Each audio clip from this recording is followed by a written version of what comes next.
everybody. Welcome to Sideline Shenanigans. My name is Brian Jones.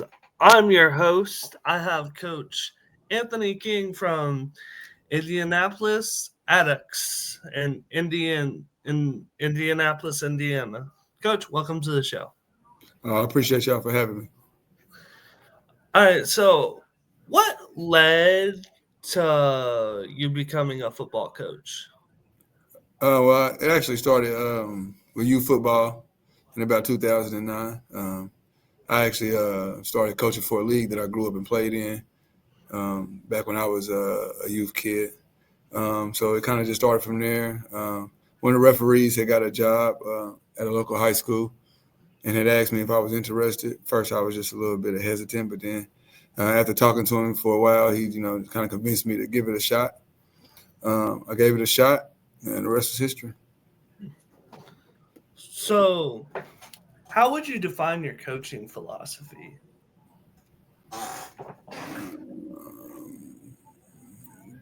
Militant, discipline, aggressive.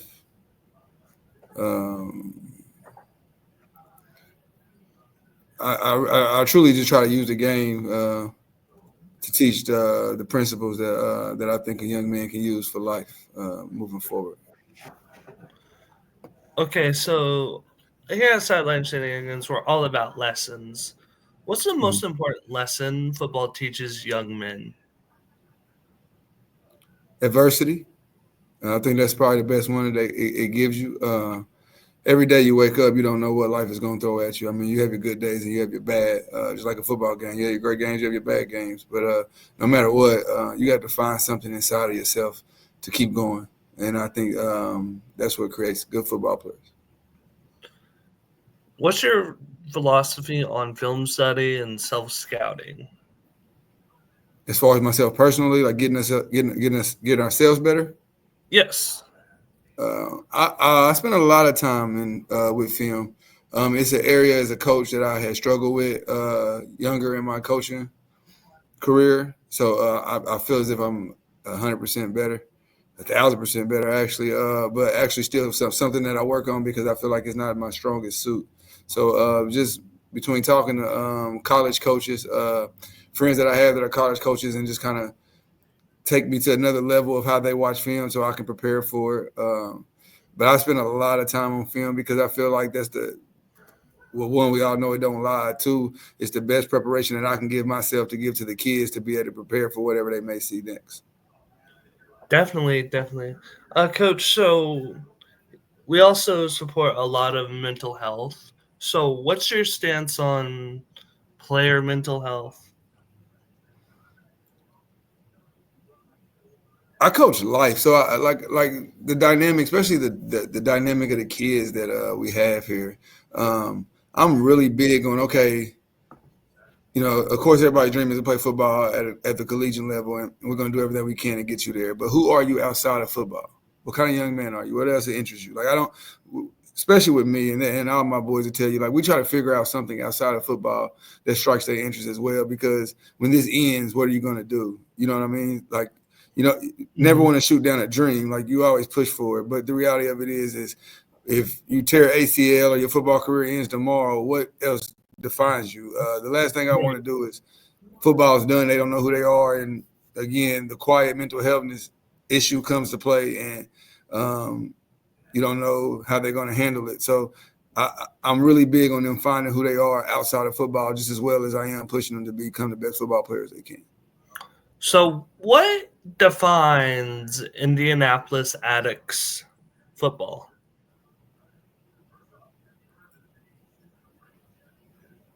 That's a lot. I would go with perseverance. I would go with strength. I would go with the curveballs that they take on a daily basis. The strength that it takes for them to walk a straight line is phenomenal. I don't know if I praise them enough for them making the good decisions that they make on a daily basis with so many different challenges that they have to face in a world that's full of cruelty, and they're able to try their best to walk a straight line and to try to be as focused as they can be. How do you create buy-in from every player on the roster? I coach hard, but I love harder. That's probably about the best thing I can give you. I mean, I coach hard, but I love harder. I, I'm kind of old school, probably compared to the world that's out here now. So I believe in tough love. Like I'm not going, I'm not going to tell you. I feel like I feel like a coach and a parent is kind of like two in the same. Mhm. You're not going to always like your parent. You're not going to always like your coach. You're not Right. always going to like the truth. But I'm gonna try my best to stand on all three of them principles, and sometimes give the hard truth because sometimes that's what you got to hear. And just like being a young man and being a man, period, there's always room to get better, no matter how good you think you are. And just when you think you've seen it all, something else comes. So I really like to tell my kids the truth, and sometimes we ain't the best of friends because I deliver the truth, and sometimes I don't deliver the truth the best way. But I always scream to them, don't get mad at the messenger, and don't miss the message because you're mad because the way the message was delivered. What's your program's stance on academics? Well, I'm very strong on academics. So let's say football is what we want to do after high school, correct? We Mhm. all know that we got to have the grades to do that. So, I hope I don't get in trouble for this, but I'm going to be honest with you. So at one point last year, when I came in, I told my kids, whatever failing grade you have, which I consider a D a failing grade, Mhm. whatever, however many failing grades you got when I run my grade report every week, that's how many quarters you're going to owe me. So we went and played a game. I won't say no names. You guys can search if you want. The refs even asked me, like, "Are you serious?" We started the game with 8 kids, and we went down 2, 3 touchdowns in that game before I had enough to really start with the starters and the 11 kids because I mean, that's how serious I am. I really treat everybody on my football team as if the form of a son. So as a father, I wouldn't want nobody to coach my son and let them have bad grades and not show no kind of remorse or punishment. So the reality of it is, if a scout comes down here and they want to see your grades and your grades ain't good enough to play, why would I let you keep playing on Fridays and you're not going to be able to play at the next level? Why would I put you in front of kids who might have an opportunity because they're getting the grades? And I Mhm. mean, that was a real buy-in. I think certain individuals thought that it wasn't going to apply to them, and I think they found out real fast that it was. And the crazy part about it is a couple students were able to get their grades updated immediately, but some had to bite the bullet the next week as well because the grades wasn't updated as fast. So they say. Let's quote that. Mhm. But the lesson in it all is you should have got it done when it was handed to you, and you should have got it and you should have turned it in time in a timely fashion. So as being a teacher as well as a coach, once you turn it into me, why should I have to rush it because you finally gave it to me?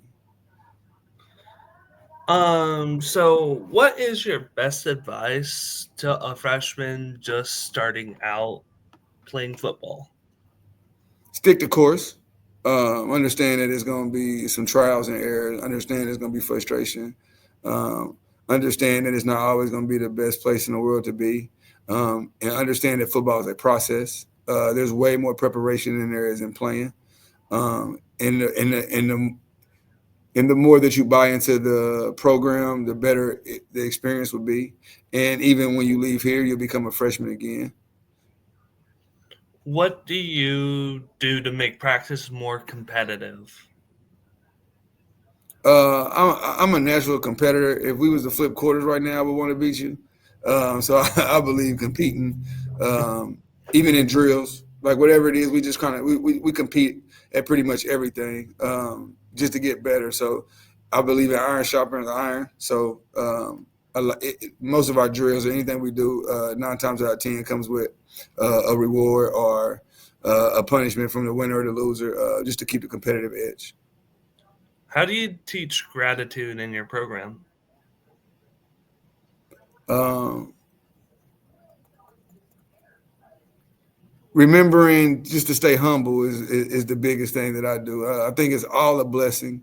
Me coming from the youth football program and seeing so much, I've seen great fall. I've seen great to NFL drafts. So I think humble is something that we naturally are. when you're around me because I believe that I'm a very humble individual, especially for those who know me. And I believe that everybody's a blessing. I believe that God is first in all of our lives. So therefore, whatever blessing that he gives you to bless others, it should be a blessing to bless people, if that makes sense. I don't want to seem like I'm repeating myself, but Yeah, yeah. no, that totally No, makes sense. humbling comes with it. Again, we can go 8-2, and I'll find ways to break it down to my team to why 8-2 isn't as good as it may seem. Whether it's we comparing records to that the teams that we played, whether it's we looked at other teams who were 10-0, like you just find ways to come back to common ground to get better, because there's always ways to do it. But I believe humble is something that we want to come in all the time anyway. I believe I want to make that it is a non-negotiable in my program. Mm-hmm. All right, Coach. Let's take a look at your schedule. I've taken a peek here. You've got some great opponents. You got Lutheran, Tech, Tindley, Crystal House. I don't know. I've never really seen much video film of Crystal House. You got Purdue, Inglewood, Connorsville, Shortridge, Washington, and to wrap up the season, Seymour. So my question is, what is the toughest game on your schedule? If I had to guess, I would say Lutheran would probably be the toughest game I think that we have. But I'm like you, I haven't seen too much of Connorsville. There's a couple teams that I've meddled a little bit on Huddle, but I haven't seen a lot of it. I believe Lutheran, with them being state contenders and state finals several times, having a couple kids in my youth program go to the school and play in it, I know they're going to be very, very tough for us, and I believe it's something that we need to see. But I also believe that we're prepared and we'll give them a shot. What is your favorite part of Friday night game days?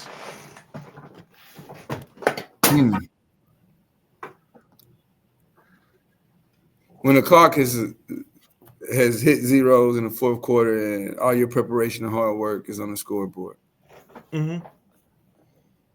I think the preparation prior to it is beyond amazing. The warm up, the knowing that it's about to happen, the time before the war, so to speak, is always a blessing to be a part of, and to see a group of guys come together and fight for the same goal at the end of the day is great.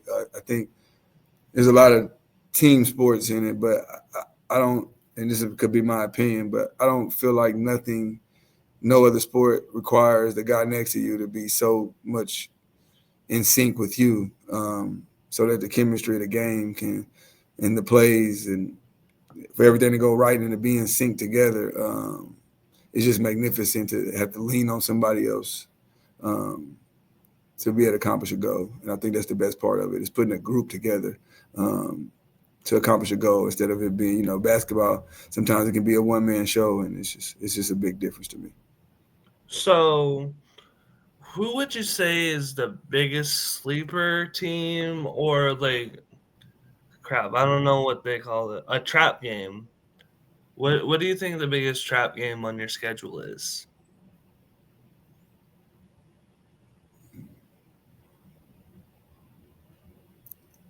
Tech. I think Tech could be a track game, only because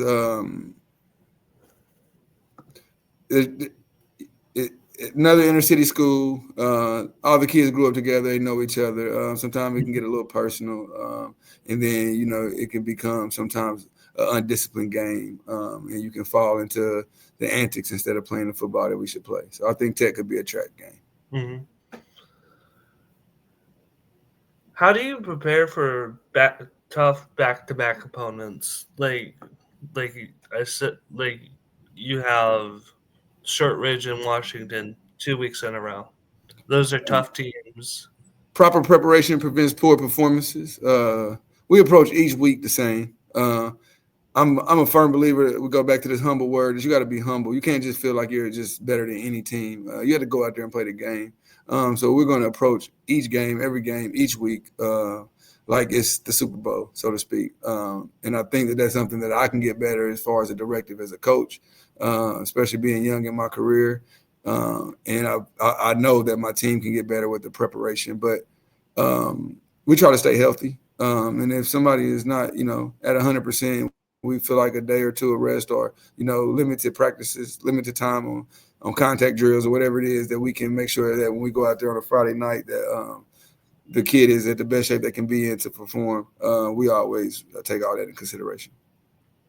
Who's a coach you love competing against? With being young in my career,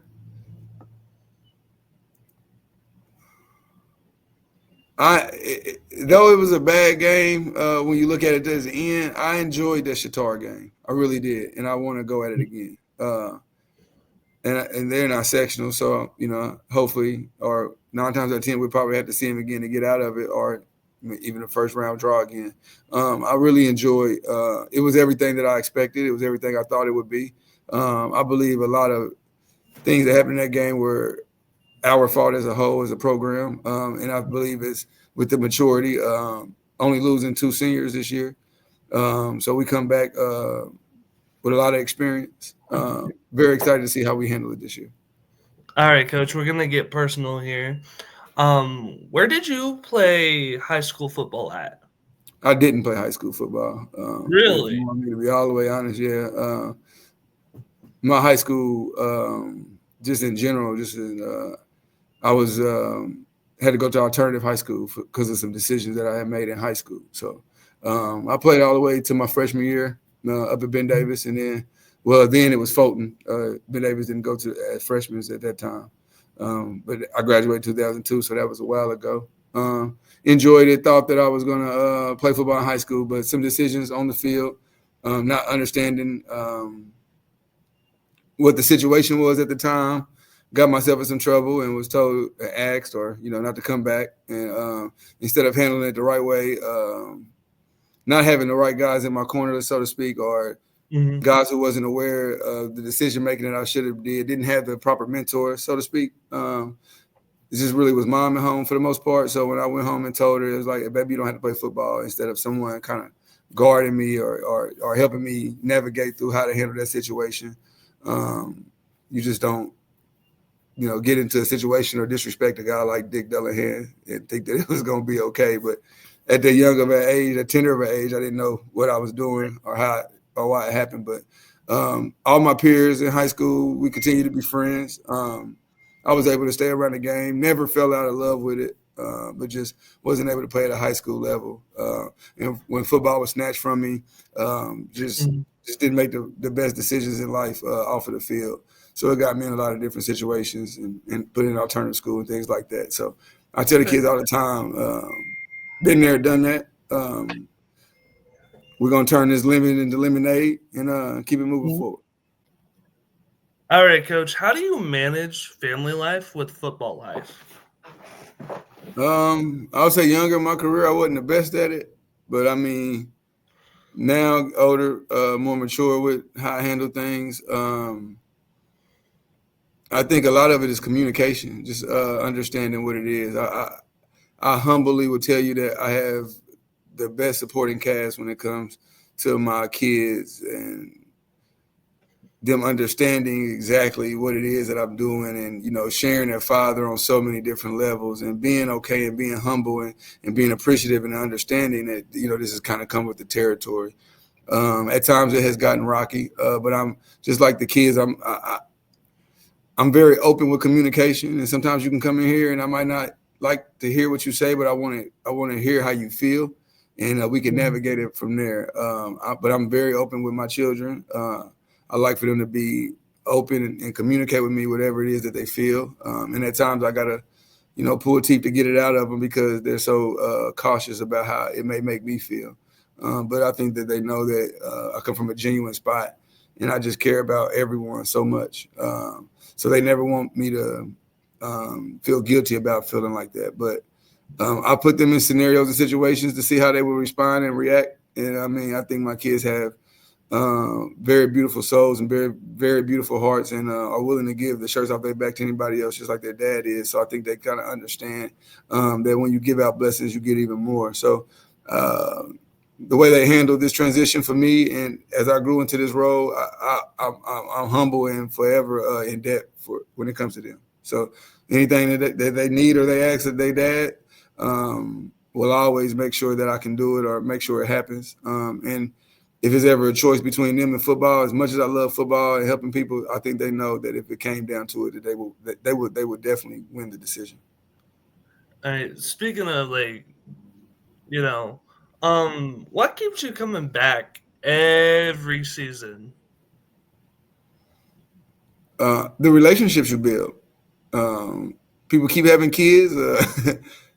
Freshmen keep coming in. Mm-hmm. The challenges keep happening. I really think it's I really feel like what comes me back, one is the goals and opportunities that you want to be able to see you can get and create. But the relationships are the biggest, because it's almost like we got to go back out here and we got to try this again. And just because my senior graduated or my sophomore may have moved and went to another school, I still got these juniors, I still got these freshmen that's sticking around it, that really look up to Coach King or really want that help or really, there's some kids, this is all the positive they have. This is the only thing they have challenging them in.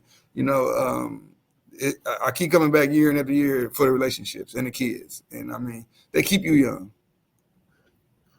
Absolutely, Coach. Coach, I want to thank you for coming on. I think that'll do it for tonight. I hope to have you on again. I loved having a conversation with you. I'm Brian Jones. He's Coach King from Indianapolis Attucks. Thank you for listening. Thank you for